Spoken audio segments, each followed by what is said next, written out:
નમસ્કાર, આપ જોઈ રહ્યા છો સ્પાર્ક ટુડે ન્યૂઝ સમાચાર આણંદથી મળી રહ્યા છે। નિત્ય સહાયક માતા મરિયમ દેવાલય ચાવડાપુરા જીટોડિયા ખાતે નાતાલ પર્વની ઉજવણી કરવામાં આવી। ચર્ચના મુખ્ય સભા પુરોહિત ફાધર જગદીશ મેકવાનના માર્ગદર્શન હેઠળ નાતાલ પર્વની ઉજવણી અંતર્ગત વિવિધ કાર્યક્રમોનું આયોજન થયું, જેમાં ફાધર જગદીશ મેકવાને સૌને નાતાલ પર્વની શુભકામનાઓ પાઠવી। આજનો ખ્રિસ્તી યજ્ઞ અર્પણ કરતા ફાધર આરોકે જણાવ્યું કે સત્યનો માર્ગ બતાવવા માટે પ્રભુ ઈસુ આ ધરતી પર ઉતર્યા હતા। માનવજાતને અંધકારમાંથી બહાર લાવવા આ બાળકે દુનિયામાં જન્મ લીધો।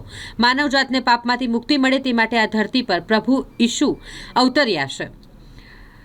ઘણી બધી વાતો તેમના દ્વારા કરવામાં આવી ને આ રીતે સૌએ ભેગા થઈ આજે જ્યારે 25મી ડિસેમ્બર નાતાલનો પર્વ છે તો તેને ખૂબ જ ઉત્સાહભેર મનાવવામાં આવી રહ્યો છે। ડિયર ફ્રેન્ડ્સ, આજે નાતાલનું પર્વ, નાતાલ એટલે પ્રભુ ઈસુના જન્મનું પર્વ। આજે ખ્રિસ્તી સમાજ પૂરા ઉત્સાહથી અને આનંદથી આ પર્વની ઉજવણી કરે છે। દર વર્ષે 25મી ડિસેમ્બર એ પ્રભુ ઈસુના જન્મનો દિવસ છે અને આખી દુનિયાની અંદર પ્રભુ ઈસુ જે શાંતિનો સંદેશ લઈને આવ્યા, પ્રેમનો સંદેશ લઈને આવ્યા, ક્ષમાનો સંદેશ લઈને આવ્યા, એ સંદેશ લોકો સુધી પહોંચે એ માટે આજનો આ દિવસ મનાવવામાં આવે છે।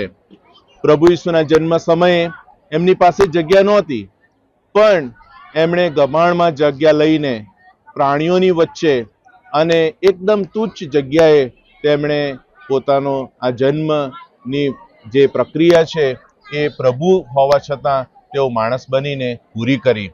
આજે જ્યારે આ પ્રસંગ મનાવવામાં આવે છે ત્યારે અમારા ધર્મ વિભાગની અંદર ઘણી બધી પ્રવૃત્તિઓ કરવામાં આવી છે। 21મી તારીખે સાંતા પરેડથી એની શરૂઆત થઈ હતી અને છેક નવા વર્ષ સુધી આ તહેવાર મનાવવામાં આવશે। આજે અમારા સૌ વતી તમામ નગરજનોને હું નાતાલની શુભેચ્છાઓ પાઠવું છું। પ્રભુ આપ સર્વને સારી તંદુરસ્તી આપે, હંમેશા આપણને સાચવી રાખે અને આ દુનિયાની અંદર જે ઉચાટ છે, જે સંકોચ છે, ત્યાં શાંતિ સ્થપાય। જે ગરીબ છે, તરછોડાયેલા છે, અત્યાચારનો ભોગ બનેલા છે, એ તમામને પ્રભુ શાંતિ અને કૃપાથી ભરી દે એવી મારી પ્રાર્થના અને શુભેચ્છા। ફરી એક વખત આપ સર્વને નાતાલની શુભેચ્છાઓ। Merry Christmas and God bless you.